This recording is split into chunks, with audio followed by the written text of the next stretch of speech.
አዲሱን የመንግስት ሰራተኞችን የደሞዝ ስኬል በመጠቀም ግብርና ጡረታ ተቀንሶ የተጣራ ክፍያ ምን ያህል እንደሚሆን ካልኩሌሽኑን ዲቴል አሳያችኋለሁኝ። አብራችሁን ቆዩ። ለዚህ ቻናል አዲስ ሲሆናችሁ እንዲህ አይነት ጠቃሚ ትምህርቶችንና ሌሎች የቴክኖሎጂና የኮምፒውተር ትምህርቶችን በየጊዜው ለማግኘት ቻናሉን ሰብስክራይብ በማድረግ ጀምሩ። ኦኬ አሁን ቀጥታ ስሌቱን ወደ ማየት እንሄዳለን። ኦኬ የመጀመሪያ ኮለመን ላይ የሰራተኞች ደረጃ አለ እስከ ደረጃ 22 ድረስ ማለት ነው። ሁለተኛ ላይ ደግሞ አዲሱ ደሞዝ አዲስ ይፋ የተደረገው ደሞዝ ከደረጃ 1 እስከ ደረጃ 22 ድረስ ያለውን በዚህ መልኩ አስቀምጫለሁኝ ማለት ነው። ደሞዙን በመጠቀም ካልኩሌት እናደርጋለን። ይሄኛው ቤዚክ ሳላሪ ነው። መጨረሻ ላይ የተጣራ ደሞዝ ከግብርና ከጡረታ ውጭ ያለውን ካልኩሌት እናደርጋለን ማለት ነው። በመጀመሪያ ግብርን ካልኩሌት እናደርጋለን። አዋጅ ቁጥር 1395 2017 ሆኖ የጸደቀውን ይሄን የኢትዮጵያን ኢንካም ታክስ ቴብል በመጠቀም ካልኩሌት እናደርጋለን ማለት ነው። ኢፍ ፈንክሽንን በመጠቀም እጅግ በጣም ቀላል በሆነ መንገድ አሳያችኋለሁኝ። ለየብቻ የራሳችሁን መስራት ከፈለጋችሁ በቀላሉ ደሞዙን ታዩና በየትኛው ሬንጅ ላይ እንደሚያርፍ ታያላችሁ ማለት ነው። ለምሳሌ ደረጃ 1 ላይ የሚገኝ ሰራተኛ ደሞዙ አዲሱ ደሞዝ 6000 ብር ነው። ይሄኛው ደሞዝ የሚያርፈው ቴብሉ ላይ በሶስተኛው ሬንጅ ላይ ነው። ከ4001 ብር እስከ 7000 ብር በሚለው ሬንጅ ላይ ነው ማለት ነው። ስለዚህ በዚህ ሬንጅ ላይ የግብር ማስከፈያ ምጣኔ ወይም ደግሞ ታክስ ሬቱ 20% ነው። ተቀናሹ ደግሞ 500 ብር ነው ማለት ነው። ስለዚህ መስራት ከፈለጋችሁ እኩል ይሆናል ብለን ደሞዙ 6000 ብር ሲባዛ የግብር ማስከፈያ መጣኔ በዚህ ሬንጅ ላይ 20% ነው። 20% ሲቀነስ ዲዳክሽኑ ደግሞ 500 ብር ነው ማለት ነው። አለቀ። ከዛ በኋላ ኢንተር እንላለን። ስለዚህ ደረጃ 1 ላይ የሚገኝ ሰራተኛ ከአዲሱ ደሞዝ ላይ የሚከፍለው ግብር 700 ብር ነው ማለት ነው። ስለዚህ እንዲህ ያረጋችሁ ቼክ ያረጋችሁ መስራት ትችላላችሁ ማለት ነው። እኔ አሁን ኢፍ ፈንክሽንን በመጠቀም ጀነራላይዝድ አድርጌ ሰርቼ አሳያችኋለሁኝ። በደንብ ተከታተሉ። በጣም ቀላል ነው። ይሄን ለመስራት እኩል ይሆናል ብለን ኢፍ እንልና ብራኬት ከፍተን ደሞዙን እንደ ሪፈረንስ የመጀመሪያውን ሰራተኛ ደሞዝ በመጀመሪያ ደረጃ ላይ የሚገኝ ሰራተኛ የሱን ስለምንሰራ አሁን እሱ ላይ ሄደን ክሊክ እናደርጋለን። ቢ3 ብሎኛል። ቢ ኮለመን እና ሶስተኛ ሮው ላይ ስለሚገኝ የኔ ዳታ ማለት ነው። ስለዚህ ቢ3 ያልኩ ነው ካሁን በኋላ ያለው የሚሰራው። እቺ ቢ3 ሪፕሬዘንት የምታደርገው የሰራተኛውን ደሞዝ ይሆናል ማለት ነው። ስለዚህ ቢ3 ሌስ ዛን ኦር ኢኳል ቱ ላለሁኝ ሌስ ዛን ኦር ኢኳል ቱ ካልኩ በኋላ የመጀመሪያው ሬንጅ ላይ ከ0 እስከ 2000 ማለትም ከ2000 ብር በታች ከሆነ የግብር ማስከፈያ መጣኔ 0 ነው። ዲዳክሽኑም 0 ነው። ታክስ ፍሪ ነው ማለት ነው። ስለዚህ እዚህ ላይ ሌስ ዛን ኦር ኢኳል ቱ ብዬ በዚህ ሬንጅ ላይ ማክሲመሙን ወስዳለሁኝ ማለት ነው። በዚህ ሬንጅ ላይ አሁን ከ0 እስከ 2000 በሚለው ሬንጅ ላይ ማክሲመሙ ወይም ደግሞ ከፍተኛ 2000 ብር ነው። ስለዚህ 2000 እንወስዳለን። ከ2000 ብር በታች ከሆነ ኮማ አረግና እዛው 0 ላለሁኝ ማለት ነው። ታክስ ሬቱም ዲዳክሽኑም 0 ስለሆነ ማለት ነው። ኮማ አረግና ቀጥላለሁኝ። ኢፍ ብዬ ብራኬት ከፍትና ቢ3 ላለሁኝ ቢ3 ሌስ ዛን ኦር ኢኳል ቱ ቀጣዩ ሬንጅ ከ2001 ብር እስከ 4000 ብር ነው የሚለው። ስለዚህ በዚህ ሬንጅ ላይ ማክሲመሙ 4000 ብር ነው። ስለዚህ 4000 ወስዳለሁኝ። 4000 ብር ከዛ ኮማ እናረግና በዚህ ሬንጅ ላይ የግብር ማስከፈያ ምጣኔ ወይም ደግሞ ታክስ ሬቱ 15% ነው። ዲዳክሽኑ ደግሞ 300 ብር ነው ማለት ነው። ስለዚህ ደሞዙ ሲባዛ ቅድም እንደሰራ ነው። ደሞዙ ሲባዛ በግብር ማስከፈያ ምጣኔ 15% ሲቀነስ ዲዳክሽኑ ደግሞ 300 ብር ማለት ነው። አለቀ። ሁለተኛው ሮው ጨረስን። አሁን ወደ ሶስተኛው እንሄዳለን። ኮማ እናደርግና ኢፍ ብለን ብራኬት ከፍተን ቢ3 እንልና ሌስ ዛን ኦር ኢኳል ቱ ቀጣዩ ሬንጅ ከ4001 ብር እስከ 7000 ብር ነው የሚለው። በዚህ ሬንጅ ላይ ማክሲመሙ 7000 ብር ነው። ስለዚህ 7000 ወስዳለሁኝ። ከ7000 ብር በታች ከሆነ በዚህ ሬንጅ ላይ የግብር ማስከፈያ ምጣኔ ወይም ደግሞ ታክስ ሬቱ 20% ነው። ዲዳክሽኑ ደግሞ 500 ብር ነው ማለት ነው። በቀላሉ ደሞዙ ሲባዛ ደሞዙ ቢ3 ነው ሲባዛ የግብር ማስከፈያ ምጣኔ 20% ሲቀነስ ዲዳክሽኑ ደግሞ 500 ብር ይሆናል ማለት ነው። ከዛ ኮማ አረጋለሁኝ ቀጥላለሁኝ። ኢፍ ብዬ ብራኬት ከፍታለሁኝ ቢ3 ሌስ ዛን ኦር ኢኳል ቱ ቀጣዩ ከ7001 ብር እስከ 10000 ብር የሚለው ሬንጅ ነው። በዚህ ሬንጅ ላይ ማክሲመሙ 10000 ነው። 10000 ወስዳለሁኝ። 10000 ከዛ ኮማ እናደርግና በዚህ ሬንጅ ላይ የግብር ማስከፈያ ምጣኔ ወይም ደግሞ ታክስ ሬቱ 25% ነው። ዲዳክሽኑ ደግሞ 850 ብር ነው ማለት ነው። ስለዚህ በቀላሉ ደሞዙ ሲባዛ የግብር ማስከፈያ ምጣኔ በዚህ ሬንጅ ላይ 25% ነው። 25% ላለሁኝ ከዛ በኋላ ሲቀነስ እንልና በዚህ ሬንጅ ላይ ዲዳክሽኑ 850 ብር ይሆናል ማለት ነው። ቀጥላለሁ። ኮማ አድርጌ ኢፍ እላለሁኝ። ብራኬት ከፍትና ቢ3 ሌዛን ኦር ኢኳል ቱ ቀጣዩ ሬንጅ ከ10,001 ብር እስከ 14,000 ብር የሚለው ሬንጅ ነው። በዚህ ሬንጅ ላይ ማክሲመሙ 14,000 ብር ስለሆነ 14,000 ወስዳለሁኝ።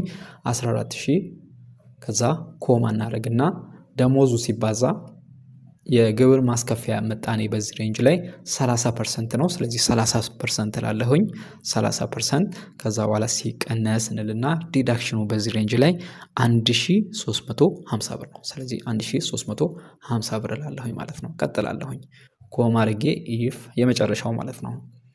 የመጨረሻው ሬንጅ ከ14,000 ብር በላይ ከሆነ የግብር ማስከፈያ ምጣኔ 35% ነው። ዲዳክሽኑ ደግሞ 2050 ብር ነው ማለት ነው። አሁን ደሞዙ ከ14,000 ብር በላይ በሚሆንበት ሰዓት ላይ የግብር ማስከፈያ ምጣኔ 35%፣ ዲዳክሽኑ 2050 ብር ነው። አሁን ደሞዙ ግሬተር ዛን ነው የምለው እዚህ ጋር ማለት ነው። ደሞዙ ከ14,000 ብር በላይ ከሆነ የሚለውን ሪፕሬዘንት ለማድረግ ማለት ነው። ደሞዙ ከ14,000 ብር በላይ ከሆነ ኮማ አድርግና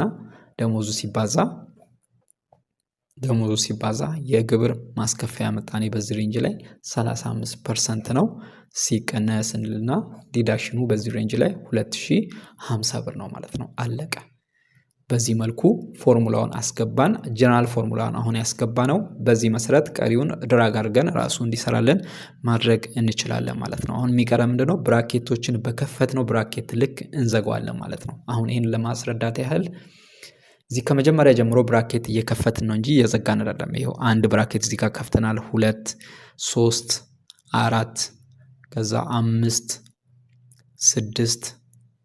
6 ብራኬት ማለት ነው። ስለዚህ አጠቃላይ የከፈትነው 6 ብራኬት ስለሆነ 6 ብራኬት መጨረሻ ላይ እንዘጋለን ማለት ነው። ስለዚህ ይሄን ለመዝጋት ይሄው ሽፍት ይዘን 1 2 3 4 5 6 ማለት ነው። አለቀ። 6 ብራኬት በኦርደሩ ልክ አስቀምጧል ማለት ነው። ስለዚህ ክሮኖሎጂካል በሆነ ኦርደር ብራኬቶቹን ራሱ አሬንጅ ያደርጋቸዋል። ብራኬቶችን ቆጥረን መዝጋት ነው የሚጠበቅብን። ከዛ በኋላ ኢንተር እንላለን ማለት ነው። አለቀ።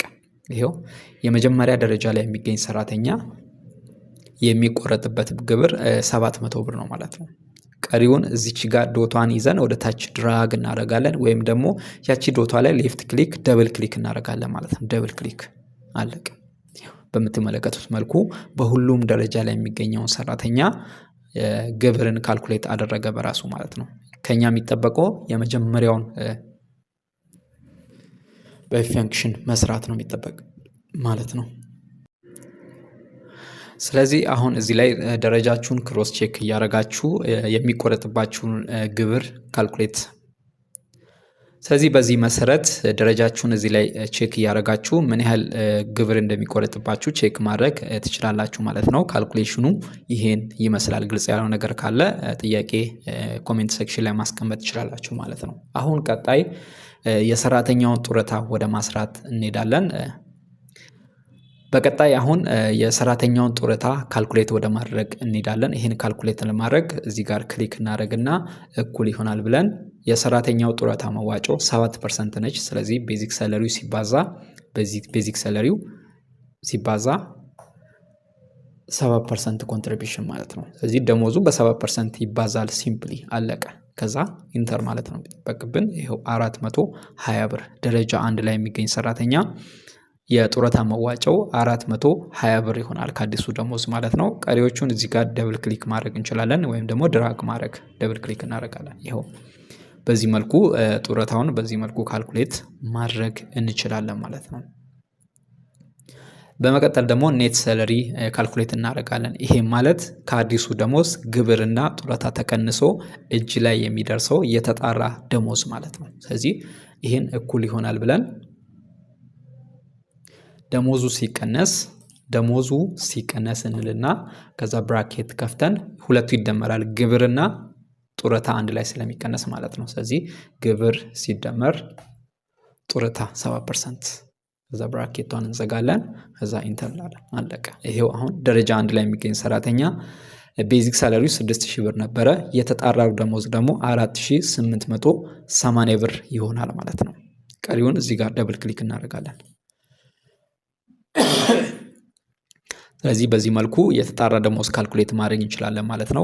ለማየት ያህል ደረጃ 2 ላይ የሚገኝ ሰራተኛ የተጣራው ደሞዝ 5146 ብር ከ45 ሳንቲም ነው ይሆናል ማለት ነው። ደረጃ 3 ላይ የሚገኝ ሰራተኛ የተጣራው ደሞዝ 5427 ብር ከ50 ሳንቲም ይሆናል። ደረጃ 4 ላይ የሚገኝ ሰራተኛ የተጣራው ደሞዝ 5718 ብር ከ12 ሳንቲም ይሆናል።